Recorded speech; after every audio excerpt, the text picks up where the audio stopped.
शरीर को भी हम बाहर से ही जानते हैं।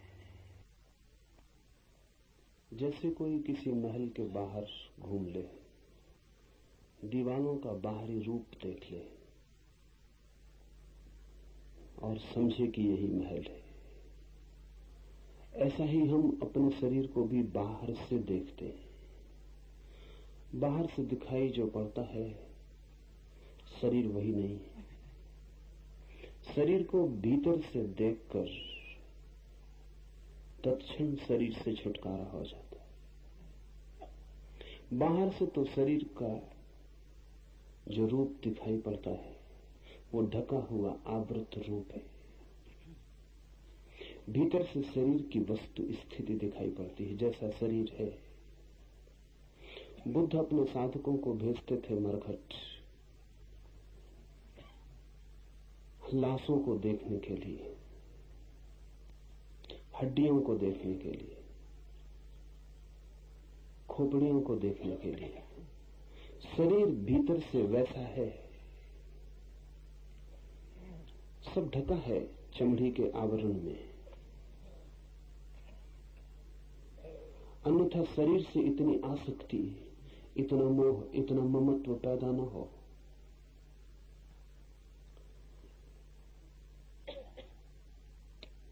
कभी शरीर को भीतर से देखने का प्रयास करें तो ये सूत्र समझ में आ सकेगा। कभी अस्पताल में चले जाएं, कभी ऑपरेशन की टेबल पर खड़े हो जाएं, देखें सर्जन को शरीर का ऑपरेशन करते हुए, तो भीतर जो दिखाई पड़े शरीर की वस्तु स्थिति वही है। ये सूत्र ध्यान के लिए बड़ा सहयोगी है। शरीर की कोई निंदा नहीं है इस सूत्र में, इसे ठीक से समझ लें। धर्म किसी की भी निंदा में उत्सुक नहीं है, न ही किसी की प्रशंसा में उत्सुक है। धर्म तो जैसा है उसे जानने में उत्सुक है। तो जब ये कहते हैं कि शरीर हड्डी, मांस, मज्जा, मल मूत्र इन सब का जोड़ है, तो ध्यान रखना कहीं भी निंदा का कोई भाव नहीं। ये कोई शरीर को नीचा दिखाने की चेष्टा नहीं है। शरीर ऐसा है, शरीर का जो होना है उसको ही खोलकर रख देने की बात है। ये सूत्र कहता है ये शरीर माता पिता के मैल से उत्पन्न हुआ, मल तथा मांस से भरा है। इसका जैसे अपने ही पास, अपने ही निकट चंडाल खड़ा हो, शूद्र खड़ा हो और उसका कोई त्याग करके दूर हट जाए, ऐसा ही इस शरीर का त्याग करके तो ब्रह्म रूप होकर कृतार्थ हो। चांडाल,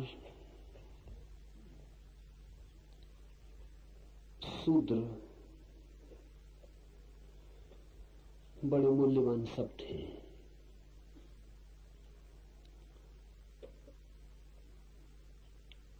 प्राचीन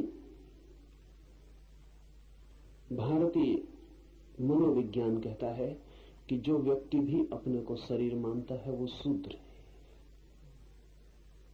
शूद्र का अर्थ है जिसने अपने को शरीर मान रखा है। ब्राह्मण का अर्थ है जिसने अपने को ब्रह्म जान लिया। ब्राह्मण कोई ब्राह्मण के घर में पैदा होने से नहीं होता, न ही कोई शूद्र किसी शूद्र के घर में पैदा होने से शूद्र होता है। शूद्रता का और ब्राह्मणत्व का कोई भी संबंध घरों से नहीं है, परिवारों से नहीं है। शूद्र एक मनोदशा है, ब्राह्मण भी एक मनोदशा है। सभी लोग शूद्र की तरह पैदा होते हैं, कुछ ही लोग ब्राह्मण की तरह होकर मर पाते। सारा जगत शूद्र है। शूद्र अर्थात जगत में सभी लोग अपने को शरीर मानकर जीते। ब्राह्मण को खोजना बहुत मुश्किल है।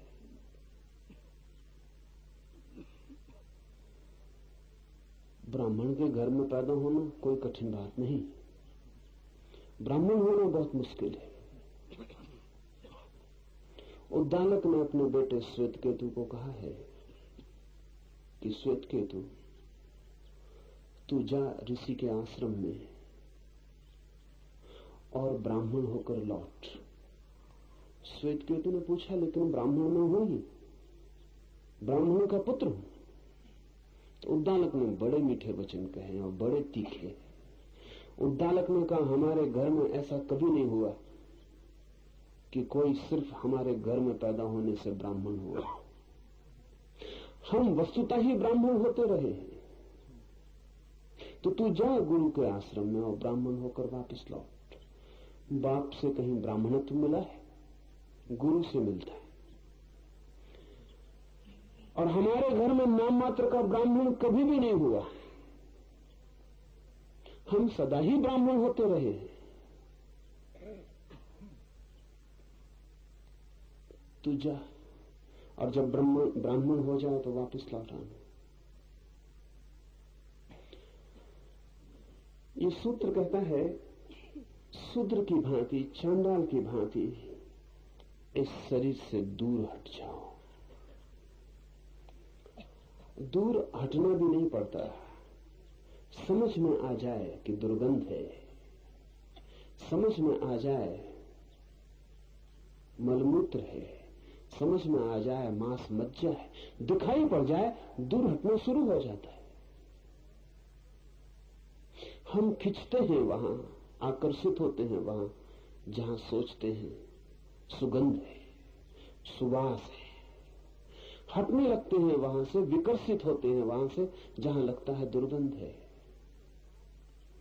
शरीर के पास रहने का जो मन है हमारा, वो शरीर के संबंध में हमारे अज्ञान के कारण ही है। हमें पता ही नहीं कि शरीर हमारा क्या है। तो शरीर को भीतर से देखें, अपने ही सर्जन बन जाएं, अपने को ही उघाड़ें। चमड़ी बहुत मोटी नहीं है, बहुत पतली है, और चमड़ी के भीतर जो छिपा है उससे हम कितना राग बना लेते हैं और इस भांति जीने लगते हैं जैसे वही हमारा सब कुछ होना है। तो जुड़ जाते, बंध जाते। शरीर की ठीक ठीक स्थिति ख्याल में आने लगे तो आप पाएंगे दूर हटना शुरू हो गया। हटना भी नहीं पड़ता है, हटना शुरू हो जाता है। फिर तो पास आना हो तो चेष्टा करनी पड़े, लेकिन हम शरीर के पास हैं, उसका एक ही अर्थ है कि हमने कभी शरीर को भीतर से देखा नहीं। हम भी अपने शरीर को दर्पण में देखकर जानते हैं। दर्पण में जो दिखाई पड़ता है वो हमारे शरीर का बाह्य आवरण।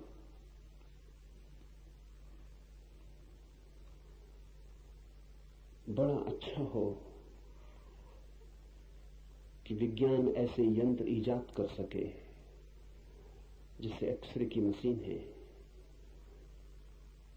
आज नहीं कल विज्ञान ऐसे यंत्र बना ले कि उनके सामने आदमी खड़ा हो जाए तो जैसा वो भीतर से पूरा का पूरा हड्डी, मांस, मज्जा, मलमूत्र सब दिखाई पड़ जाए। तो वैसे यंत्र बड़े काम के हो सकते। आपको अपने शरीर की पूरी स्थिति पता चल जाए, आप तत्क्षण पाएंगे आत्मा और शरीर के बीच फासला हो गया। वो जो सेतु थे टूट गए, जो जुड़ाव था वो मिट गया और दूरी बढ़ने लगी।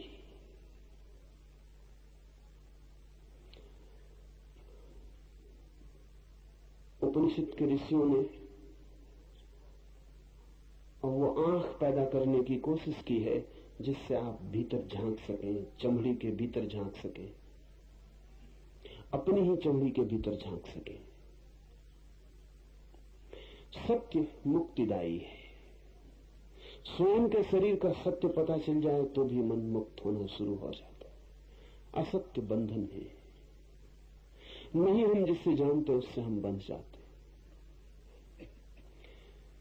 हे मुनि, महाकाश में घटाकाश की तरह परमात्मा में आत्मा को एक रूप करके अखंड भाव से शांत हो जाए।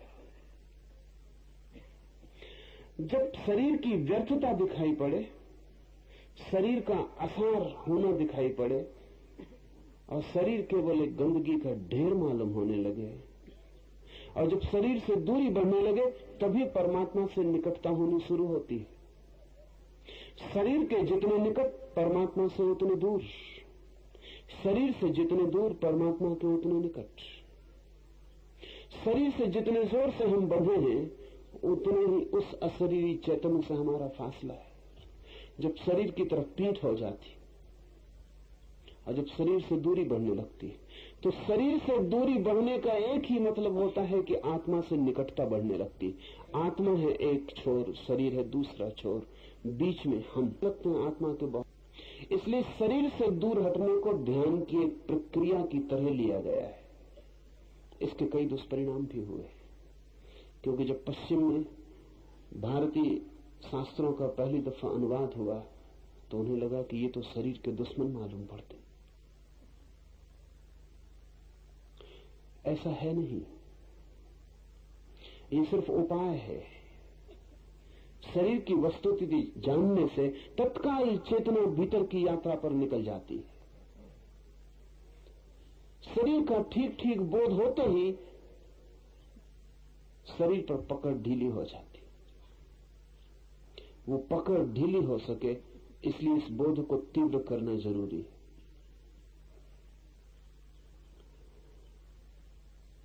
मृत्यु पर चिंतन, शरीर की वस्तु स्थिति पर मनन, उघाड़ कर शरीर का जो रूप है उसे आंख के सामने कर लेना, विधियां हैं ध्यान की। इनसे आदमी भीतर की तरफ सरकना शुरू हो जाता है, और वो सरकना सहज हो जाता है, उसके लिए चेष्टा नहीं करनी पड़ती। अगर आप शरीर को बिना समझे भीतर की तरफ जाना चाहते हैं तो अति कठिनाई होगी,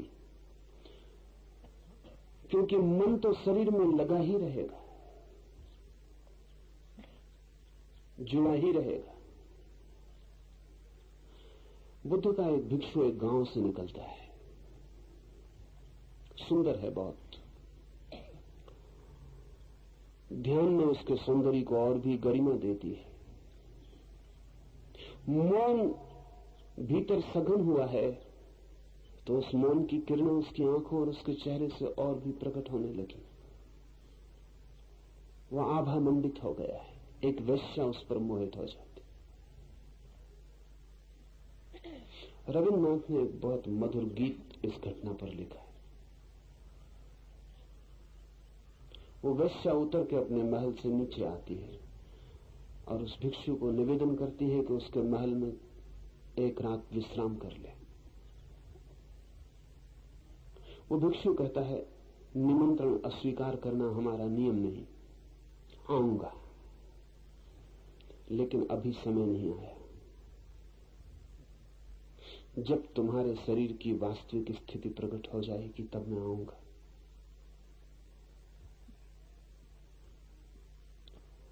अभी तुम भूल में हो, जिस दिन तुम जगोगी मैं आऊंगा। वैश्या को कुछ समझ में नहीं आता। वैश्या का मतलब यह है कि शरीर की भाषा के अतिरिक्त जिससे और कोई भाषा समझ में नहीं आती। इसलिए ये मत सोचना कि कोई पत्नी है तो वैश्या नहीं है।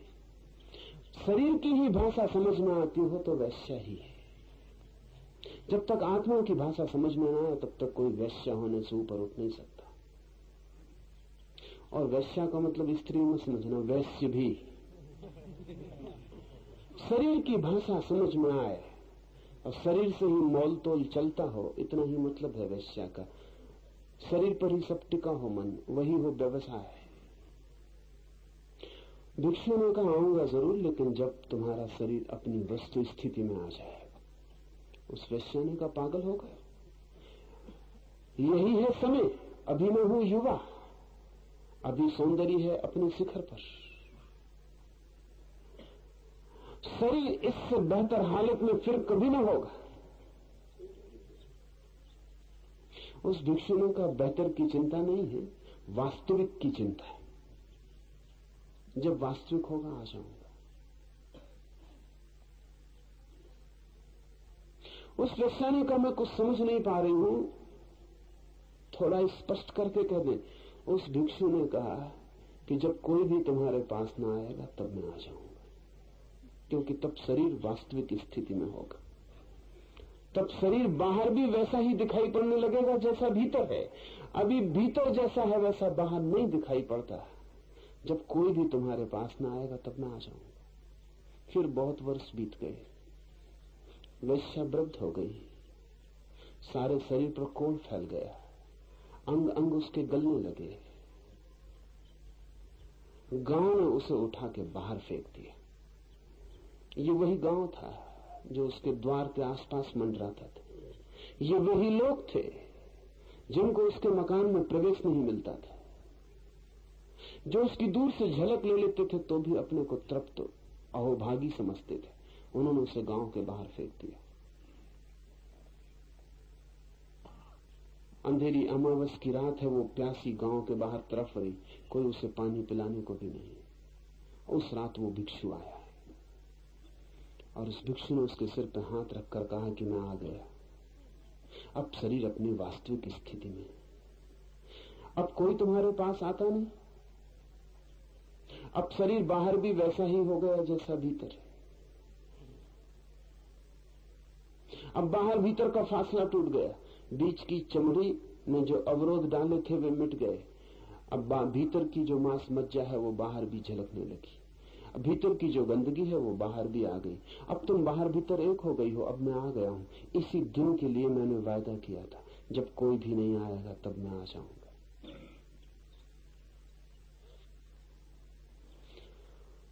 रही मेरी बात, उस भिक्षु ने कहा, मुझे तो उस दिन भी ये दिखाई पड़ता था जो आज बाहर आ गया, तुम्हें नहीं दिखाई पड़ता था।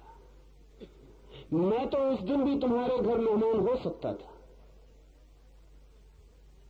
मुझे कोई अड़चन न थी। तुम्हें भ्रांति और बढ़ जाती कि अब तो भिक्षु भी मेरे घर मेहमान होने लगे।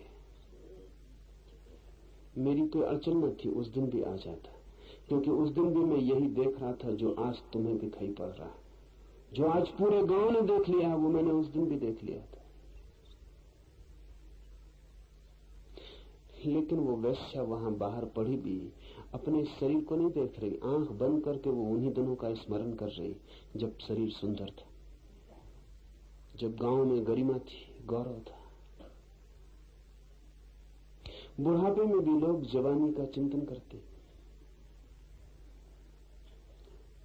शरीर भी अपनी सच्चाई को प्रकट कर देता है तो मन से ढांकते रहते हैं। चमड़ी भी साथ नहीं देती अब तो आंखें बंद कर लेते और भीतर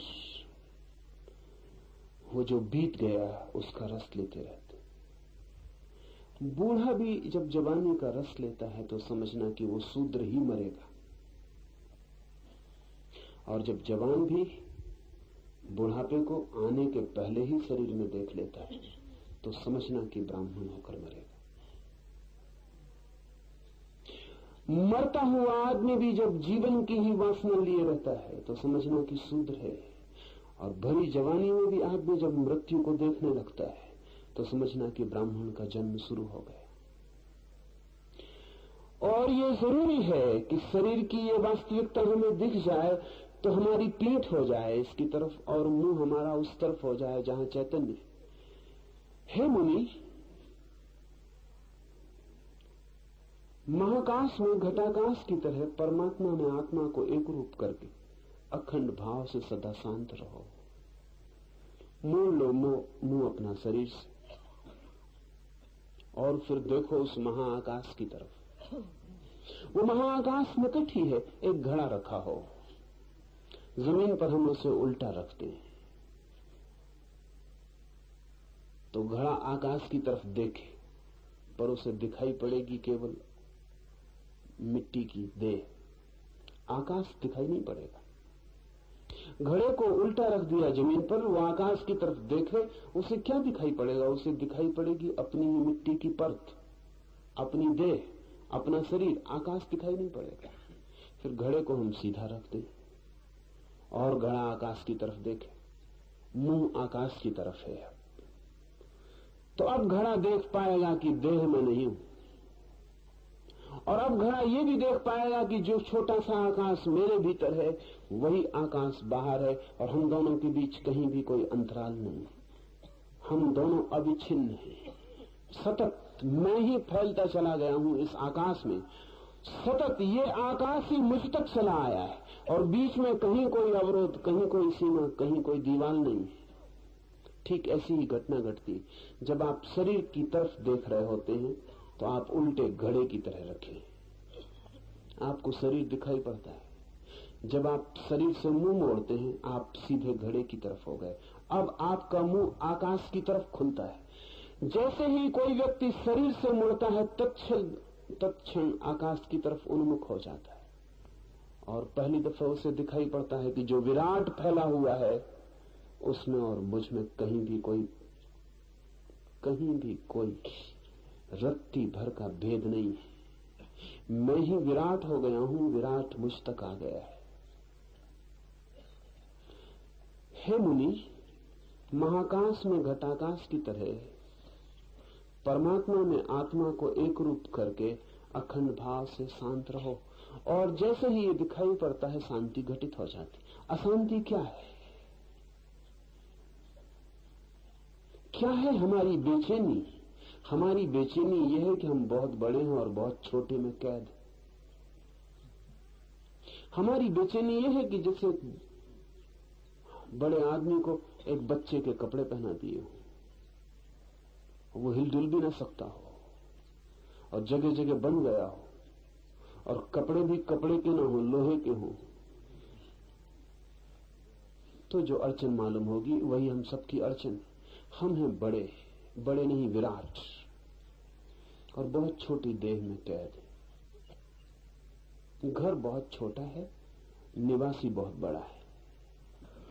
सब जगह अड़चन मालूम पड़ती है, सब जगह सीमा, और सब जगह उपद्रव मालूम पड़ता है। कहां से निकलने की कोई जगह नहीं मालूम पड़ती,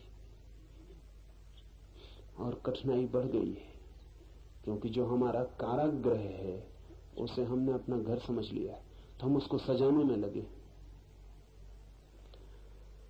हम उसका श्रृंगार कर रहे हैं, हम जगह जगह से उसकी सजावट कर रहे हैं। हम कारागृह के भीतर सोने चांदी का इंतजाम कर रहे हैं। हम कारागृह की दीवारों को सुंदर कर रहे हैं, आभूषण दे रहे हैं, और उसी कारागृह में हम बंद हैं। और हमारा मुंह दीवारों की तरफ है, द्वार की तरफ नहीं रहेगा। मुंह उस तरफ रहता है जिस तरफ आकर्षण हो। जहां आकर्षण वहां मुंह, जहां विकर्षण वहां पीठ। जब तक शरीर में आकर्षण हो मुंह दीवार की तरफ रहेगा, और जैसे ही शरीर में विकर्षण पैदा हुआ मुंह शरीर की तरफ नहीं रह जाता, पीठ हो जाती। आपके शरीर में भी द्वार है एक, लेकिन वो द्वार आपको तभी दिखाई पड़ेगा जब शरीर से आकर्षण खो जाए। शरीर में द्वार है, उस द्वार को ही हृदय कहा है। जिसको आप हृदय कहते हैं उसको हृदय नहीं कहा है। आप तो हृदय उसको कहते हैं जहां फेफड़ा धड़क रहा है, वहां कोई द्वार नहीं, वहां तो केवल पंपिंग, श्वास का इंतजाम है। वहां तो खून और वायु का मिलन होता रहता है, उससे हृदय धड़क रहा है। वो हृदय नहीं है। हृदय योग की भाषा में आपके भीतर उस द्वार का नाम है कि जब आप शरीर की तरफ से पीठ कर लेते, जब आप शरीर को देखने के लिए भी उत्सुक नहीं रह जाते, जबकि शरीर में कोई भी रस नहीं रह जाता और विराग का जन्म होता है, तब अचानक आप उस जगह खड़े हो जाते हैं जहां हृदय, जहां से द्वार है, जहां से घड़ा आकाश की तरफ खुलता है। आपके शरीर में बहुत तरह के द्वार हैं, लेकिन द्वारों का पता तभी चलता है जब आप द्वारों पर पहुंचे। जब तक आप न पहुंचे तब तक पता नहीं चलता। छोटा बच्चा है, उस छोटे बच्चे को कोई भी पता नहीं कि उसके भीतर शरीर में एक काम द्वार है, एक यौन द्वार है, उसे कोई पता नहीं। अभी वो बड़ा होगा, जवान होगा, और एक दिन अचानक उसे काम द्वार का पता चलेगा। उस काम द्वार के द्वारा वो संसार में प्रवेश कर सकता है। वो भी शरीर के बाहर जाने का एक मार्ग है। और ध्यान रहे, इसीलिए काम वासना की इतनी आतुरता है। उससे क्षण भर को हम शरीर के बाहर बह पाते, लेकिन क्षण भर को ही। क्षण भर को शरीर भूल जाता है और हम प्रकृति में डूब जाते हैं। एक द्वार है मनुष्य का प्रकृति की तरफ, नीचे की तरफ, और एक द्वार है मनुष्य का परमात्मा की तरफ, ऊपर की तरफ। जब काम वासना से चित्त भरता है तो हम शरीर के निकटतम होते हैं, और जब हम शरीर के निकटतम होते हैं तो वो द्वार खुलता है जिससे हम और शरीरों के जगत में प्रवेश कर जाते हैं। जब हम शरीर के प्रति विरस हो जाते हैं और शरीर से दूर होते हैं, तब वो द्वार खुलता है जहां से हम आत्माओं के जगत में प्रविष्ट हो जाते हैं। शरीर में दोनों द्वार हैं। शरीर में वो द्वार है जो पदार्थ की तरफ जाता है, और वो द्वार भी जो परमात्मा की तरफ। लेकिन शरीर के प्रति विरस हो जाएं, ऐसा सोच सोच के नहीं होगा। ऐसा आप मन में सोचते रहें कि शरीर हड्डी मांस मज्जा है, कुछ भी नहीं, सोचने से नहीं होगा। सोचना तो बताता है कि आपको पता नहीं, इसलिए सोच रहे हैं। अनेक लोग जिंदगी हो गई यही भाव करते रहते हैं बैठ के कि शरीर में क्या रखा है, लेकिन उनको मालूम है कि रखा है, तभी ये भाव करते हैं। ये बार बार कहने की जरूरत क्या है कि शरीर में क्या रखा है? ये वो अपने को ही समझा रहे हैं, अपने ही मन को समझा रहे हैं कि मन मत पड़ शरीर की बातों में, शरीर में कुछ रखा नहीं। लेकिन ये मन कौन है जो शरीर में लग रहा है? ये वही है, वे खुद। और मन का रस अभी कायम है, इसलिए तो समझाना पड़ता है। नहीं, ये सूत्र समझाने का नहीं है, इसको आप दोहराना मत। इसको बैठ के आंख बंद करके आप दोहराना मत। ये सूत्र उद्घाटन का है।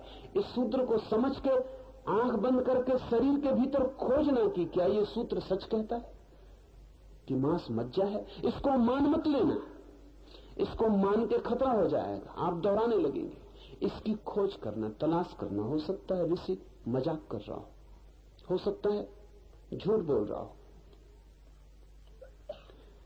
ऋषियों ने जो भी कहा है वो विश्वास करने के लिए नहीं है, खोजने के लिए। अपने भीतर खोजना, टटोलना अपनी हड्डियों को, अपने मांस में अपने पंजों को गपाना और खोजना, अपनी खोपड़ी को छूना और देखना वहां क्या है, और सब तरफ से अपने शरीर से परिचित होना। जिस दिन ये परिचय हो जाएगा, और इसमें देर क्या है, ये तो आज हो सकता है। ये शरीर तो आपको मिला ही हुआ है, लेकिन आपने कभी इसकी खोज नहीं की, इसको आपने कभी जांचा पड़ता नहीं। और ऐसा अजीब है आदमी कि आपको तो माफ भी किया जा सकता है। मैं ऐसे डॉक्टर्स को जानता हूं जिनका सारा अध्ययन, जिनकी सारी शिक्षा हड्डी मांस मज्जा की है, वे भी इतने ही मोहित हैं शरीर में। एक डॉक्टर का भी शरीर में मोहित होना चमत्कार है। इसका मतलब है अंधापन गजब का है। अंधापन का कोई हिसाब नहीं। ये सर्जन की तरह ये डॉक्टर टेबल पर शरीरों को काटता रहता है, और फिर भी मजनू की तरह लैलाओं के गीत गाता रहता है। तो चमत्कार इसको कहना चाहिए। ये ताबीज वगैरह निकाल देते हैं साईं बाबा, ये कोई चमत्कार नहीं है। चमत्कार ये है कि ये आदमी रोज काटता है मांस मज्जा को, और जब शरीर को खोलता है तो दुर्गंध की वजह से नाक बंद कर लेता है।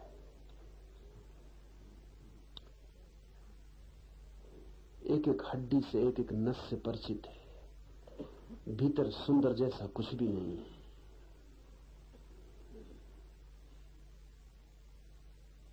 लेकिन बड़ी मजे की घटनाएं घटती। मैं एक डॉक्टर को ये कह रहा था, मित्र हैं, वो कहने लगे आप कहते हैं तो मुझे ख्याल आया। मैं एक स्त्री का ऑपरेशन कर रहा था, और जब मैंने उसका पेट खोला तो नासिया, बहुत मन विकार, वो सब जो दिखाई पड़ा उससे मन बहुत विकृत हो गया, और बड़ी घबराहट भीतर मालूम होने लगी। ये एक तरफ चल रहा है और उस डॉक्टर ने मुझे कहा, ईमानदार आदमी है, कि ये एक तरफ चल रहा है और पास में मेरे नर्स खड़ी है, उसमें मेरा रस भी चल रहा है। इधर पेट खोल के रखा हुआ हूं, इसको जल्दी किसी तरह निपटाऊं, क्योंकि उस नर्स के साथ मुझे सिनेमा देखने जाना।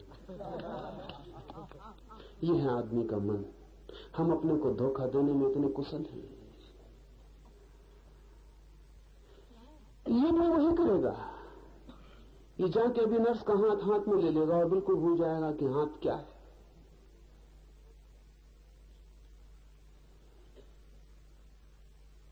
तो आम आदमी को तो माफ किया जा सकता है, लेकिन डॉक्टर की तुलना में कह रहा हूं, माफ किया नहीं जा सकता, क्योंकि शरीर हमारे पास है और हम उससे भी परिचित नहीं हो पाए, और लोग आत्मा की खोज में निकल जाते हैं, और शरीर तक से परिचित नहीं हो पाए और आत्मा की खोज में निकल जाते हैं। लोग पूछते हैं आत्मा को कैसे पाएं? कृपा करके पहले शरीर को तो ठीक से जान लें, जो बहुत निकट और करीब है, इससे तो परिचित हो जाए, और इससे परिचित होना ही आत्मा की तरफ उठने की सीढ़ी बन जाती, क्योंकि जो इससे परिचित हुआ वो फिर इसकी तरफ विमुख हो जाता है, और जो शरीर से होता है विमुख, वो आत्मा की तरफ उन्मुख हो जाता है, तब उसका मुंह आत्मा की तरफ हो जाता है। और जब आकाश मिलता है भीतर के इस छोटे से घटा आकाश से, तो जो घटना घटती है उसका नाम शांति। अशांति है इस कारागृह में बंद होना, शांति है इस कारागृह के बाहर विराट के साथ एक होने का अनुभव। ईश्वर से मिले बिना कोई भी शांत कभी हुआ नहीं।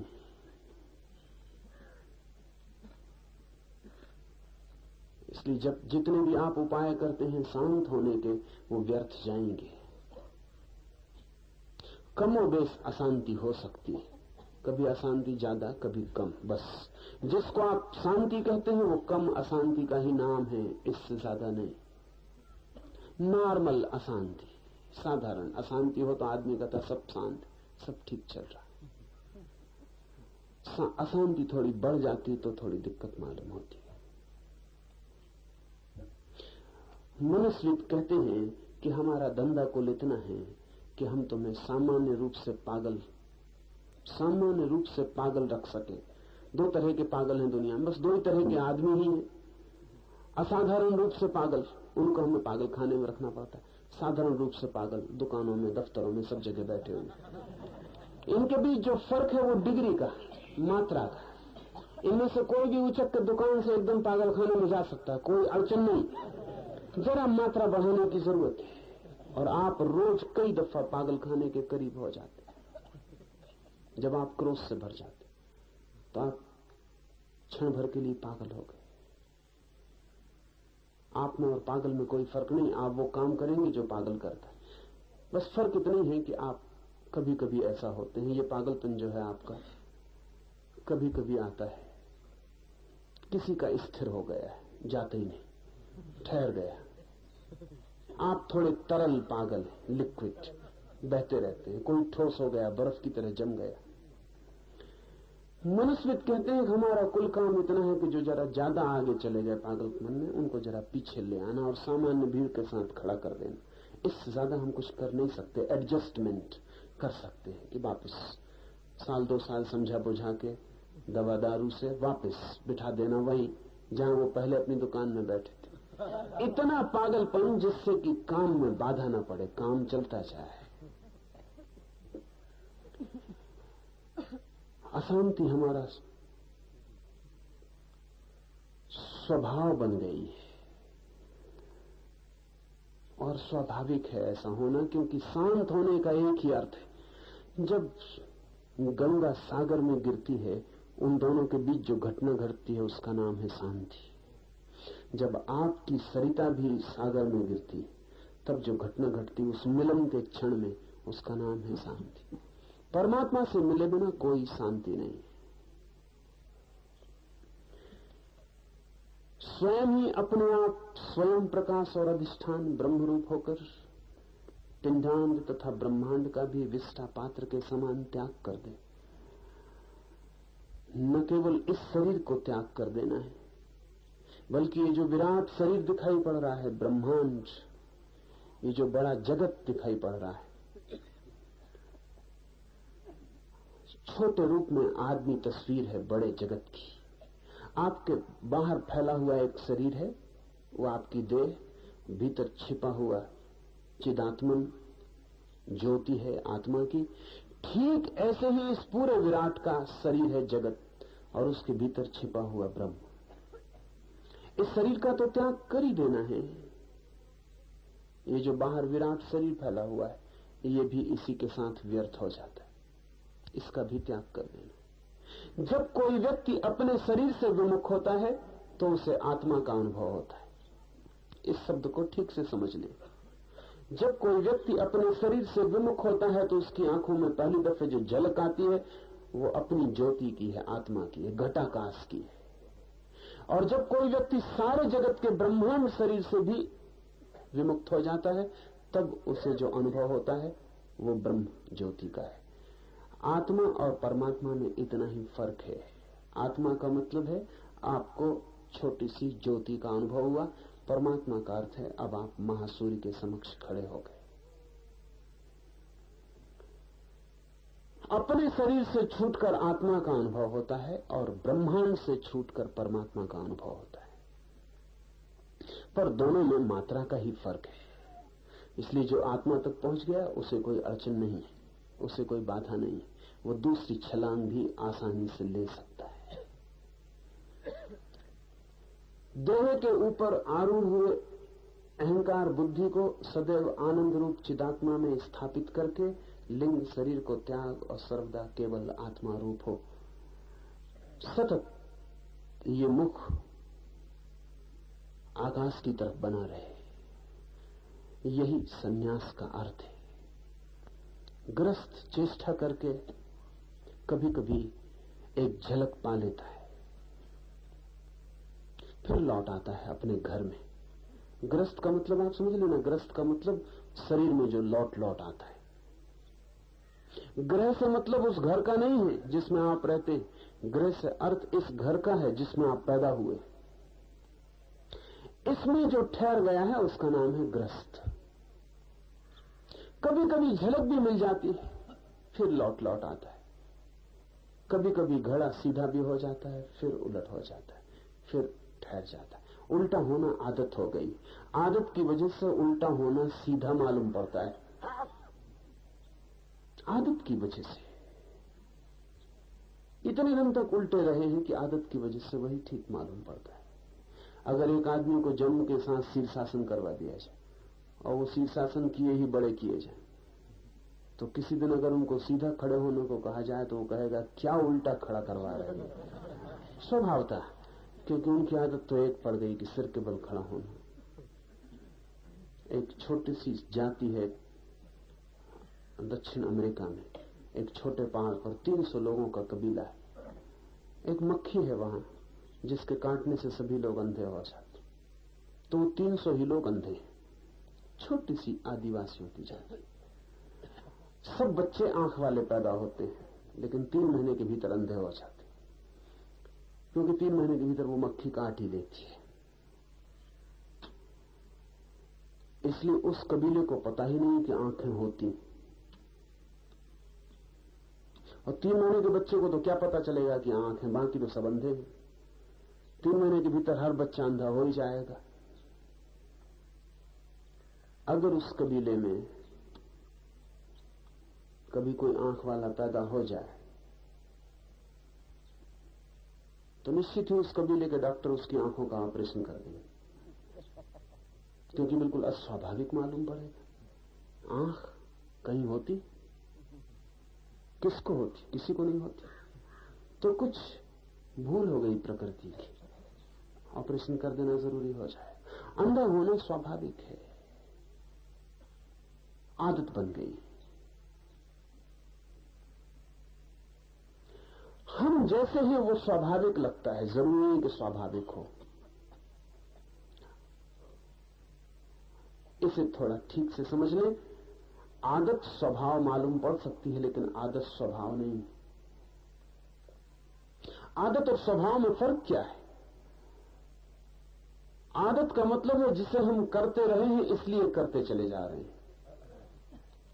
स्वभाव का अर्थ है कि हम अपना सब करना भी छोड़ दें तो वो होता रहेगा, उसे करना नहीं पड़ता। आदत है हमारी शरीर के साथ बंधे होने की, जन्मों जन्मों की, अनंत जन्मों की। ये स्वभाव नहीं है। इसलिए एक दफा आपको ठीक अनुभव हो जाए स्वभाव का तो ये आदत टूट जाएगी। लेकिन झलकें मिल सकती हैं, और झलक मिलती है तो उससे कोई अंतर नहीं पड़ता। झलक जैसे बिजली कौन जाए, फिर अंधेरा घना हो जाता। पुरानी आदत में फिर हम वापस सेटल हो जाते, फिर स्थापित हो जाते।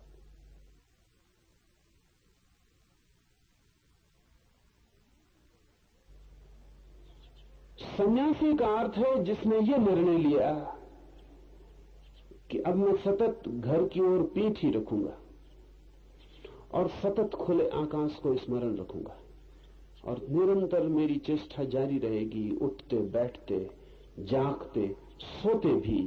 जहां तक मेरा बस चलेगा वहां तक मैं ख्याल रखूंगा कि मेरा मन शरीर से न जुड़े, मेरी आत्मा उस विराट सागर में प्रवाहित होती रहे, बहती रहे। और जब मैं कहता हूं बहती रहे तो सिर्फ शब्द नहीं कह रहा हूं। जब आप इसका प्रयोग करेंगे तो आपको लगेगा ही कि आप सतत बह रहे हैं। जैसे ही आपका मुंह आत्मा की तरफ होगा आपको लगेगा आप सतत उंडे ले जा रहे हैं, आप गंगा की तरह सागर में गिर रहे हैं। ये स्मरण बना रहे, ये सतत स्मरण बना रहे। हे निर्दोष, दर्पण में जैसे शहर दिखाई दे वैसे ही जिसमें इस जगत का भास दिखाई पड़ता है वही ब्रह्म में हूं, इस प्रकार जानकर तू कृतार्थ हो। जिससे दर्पण में प्रतिबिंब दिखाई पड़ता है, लेकिन दर्पण में जो प्रतिबिंब दिखाई पड़ता है वो वास्तविक नहीं। वास्तविक तो दर्पण है जिसमें प्रतिबिंब दिखाई पड़ता है। लेकिन आपको ख्याल हो या ना हो, जब आप दर्पण देखते हैं तो दर्पण नहीं दिखाई पड़ता, प्रतिबिंब दिखाई पड़ता है। जब आप दर्पण के सामने खड़े होते हैं तो आपने कभी ख्याल किया कि आप दर्पण देख रहे हैं? आप चेहरा देख रहे होंगे, दर्पण नहीं देख रहे होते। और जो चेहरा दिखाई पड़ता है वो बिल्कुल नहीं है, वहां बिल्कुल नहीं है, और जो है वो बिल्कुल दिखाई नहीं पड़ता। अगर ऐसा दर्पण बनाया जा सके जिसमें आपको चेहरा न दिखाई पड़े तो दर्पण आपको दिखाई ही नहीं पड़ेगा। वो तो चेहरा दिखाई पड़ता, इससे आप अनुमान करते हैं कि दर्पण है। दर्पण आप अनुमान करते हैं कि है क्योंकि चेहरा दिखाई पड़ रहा है, लेकिन दिखाई चेहरा पड़ता है, दर्पण दिखाई नहीं पड़ता। हाँ, दर्पण में कुछ अशुद्धि हो तो बात अलग, जितना शुद्ध दर्पण हो उतना कम दिखाई पड़ेगा।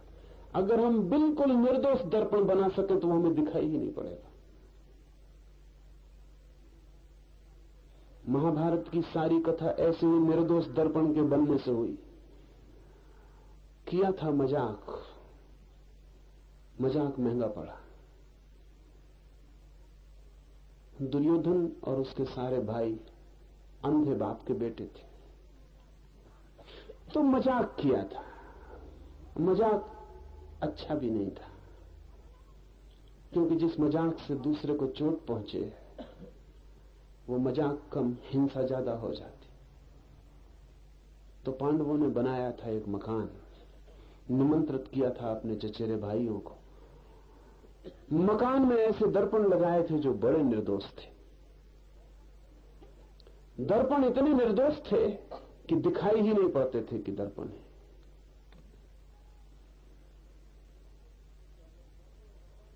तो अगर दर्पण दरवाजे के सामने लगा था तो दरवाजा दिखाई पड़ता था, दर्पण दिखाई नहीं पड़ता था। दुर्योधन बेचारा उन दरवाजों से निकलने की कोशिश में सिर टकरा गया, उसका गिर पड़ा। द्रौपदी हंसी, उस हंसी से सारा महाभारत पैदा हुआ।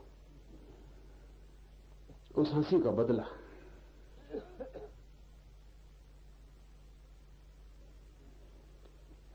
कोई बड़ी बात न थी, लेकिन छोटी सी हंसी भी बड़ी हिंसा हो सकती है। इसलिए द्रौपदी को फिर भरी सभा में नग्न करने की कोशिश का जिम्मेवार अकेला दुर्योधन नहीं है, द्रौपदी की हंसी भी उसमें सम्मिलित। मूल कारण वही है, अंधे का बेटा है इसलिए दिखाई नहीं पड़ता है। होगा ही ऐसा, क्योंकि अंधे का बेटा है इसलिए हंसी की गिरोगे ही। जहां दरवाजा नहीं वहां दरवाजा देख रहे हो। पर बात कुल इतनी थी कि बहुत निर्दोष दर्पण का उपयोग किया गया था, तो दर्पण तो दिखाई नहीं पड़ता, जो प्रतिबिंब पड़ता है वही दिखाई पड़ता है। ऋषि कहता है, हे निर्दोष, दर्पण में जैसे प्रतिबिंब दिखाई दे, वैसे ही जिसमें इस जगत का भास दिखाई पड़ता है, भीतर जो हमारी आत्मा है वो निर्दोष दर्पण है। सारा जगत उसमें दिखाई पड़ता है। तो हम इस जगत को पकड़ने दौड़ पड़ते हैं, लेकिन वो दर्पण हम नहीं देखते जिसमें ये दिखाई पड़ता है, जिसमें ये झलकता है। एक हीरा दिखाई पड़ रहा है, कोहनूर रखा है, वो दिखाई पड़ रहा है, तो आप कोहनूर की तरफ दौड़ते हैं। आपको ये ख्याल में भी नहीं आता कि जिसको ये दिखाई पड़ रहा है, जिसमें ये कोहनूर की छवि बन रही है, वो कौन है? वो दर्पण क्या है मेरे भीतर, जो कोहनूर को मेरे भीतर तक प्रतिबिंबित कर देता है। चांद दिखाई पड़ता है आकाश में, भीतर वो कौन है जिसमें ये चांद प्रतिबिंबित हो जाता है? मेरे भीतर एक घूमता हुआ दर्पण है जो सारे जगत को देखता रहता है। जब तक आप जगत को पकड़ने जा रहे हैं, तब तक आप प्रतिबिंबों को पकड़ रहे हैं। जिस दिन आप दर्पण को पकड़ने लगेंगे, आपका प्रवेश हो गया उस जगत में जो सत्य का है। और दर्पण को जो पकड़ लेगा, फिर वो प्रतिबिंबों के मोह में नहीं पड़ता। ऐसा नहीं कि फिर प्रतिबिंब बनने बंद हो जाएंगे, प्रतिबिंब बनते रहेंगे, लेकिन तब पकड़ने का आग्रह छूट जाता है। और दर्पण प्रतिबिंबों से कभी विकारग्रस्त नहीं होता। चाहे आप कितने संसारों में भटकते रहे हो, आपका दर्पण निर्दोष बना रहता है। इसे थोड़ा समझ लें। इसीलिए कहा है, हे निर्दोष। ये आपसे कहा है, हे निर्दोष। आपको भी शक होगा कि ऋषि से कोई भूल तो नहीं होगी। हमसे और कहा है, हे निर्दोष। नहीं, पर कारण से कहा है। चाहे कितने ही दोष हो जाएं, वो दर्पण निर्दोष ही रहता है। एक दर्पण के सामने आप कुछ भी खड़ा कर दें, गंदगी रख दें, मलमूत्र रख दें, दर्पण उसका प्रतिबिंब बना देगा। लेकिन क्या आप सोचते हैं कि दर्पण उस गंदगी से दोषी हो गया? गंदगी हटा दें, दर्पण वैसी का वैसा है, कहीं कोई रेखा भी न छूट जाएगी उस गंदगी की।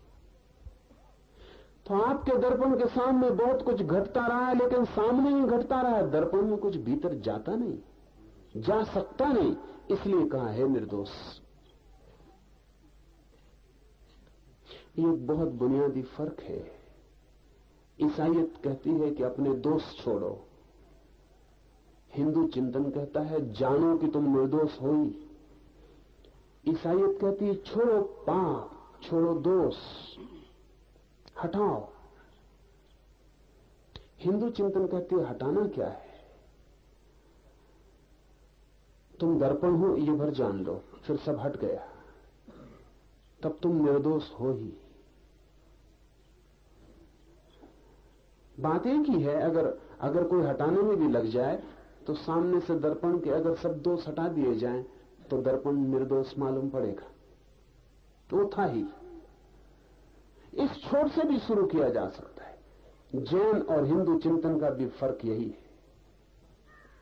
इसलिए बहुत मजे की बात है, जैन का भी जोर है दोष को हटाने पर। हटा दो दोष को, तो जितने दोष हट जाएंगे, अगर दोष सब हट जाएंगे, तो दर्पण तो निखालिस है ही, वो निखालिस मालूम पड़ जाएगा। हिंदू चिंतन का जोर है, क्यों व्यर्थ मेहनत करते हो दोष के साथ? दर्पण हो, इस सत्य को पहचान लो, फिर पड़े नहीं रहे दोष सामने, तो भी तुम निर्दोष हो। इसलिए जैनों को ऐसा लगता रहा है, ईसाइयत को भी लगता है कि हिंदू विचार थोड़ा खतरनाक है, क्योंकि इसमें फिर नीति पाप पुण्य के लिए बहुत जगह नहीं रह जाती। खतरनाक है, जितना गहरा सत्य होगा उतना खतरनाक हो जाता है, क्योंकि जितना गहरा सत्य हो उतना शक्तिशाली हो जाता है, और शक्ति में खतरा है, और गलत आदमी के हाथ पड़ जाए तो बहुत खतरा है। और अक्सर गलत आदमी शक्ति की तलाश में होते हैं, उनके हाथ में पड़ जाते हैं। पर हिंदू विचार है बहुत गहन, और बात इसकी है कि भीतर जो तुम्हारा चैतन्य है वो मात्र दर्पण है, जस्ट ए मिरर, मात्र दर्पण। उसमें तुमने जो भी देखा है वो बाहर है, भीतर कभी कुछ गया नहीं। हालांकि भीतर दिखाई पड़ता है, दर्पण के सामने कोई चीज रखो तो जितनी बाहर होती उतनी भीतर दिखाई पड़ती। किरणों के अनुपात का नियम, जितनी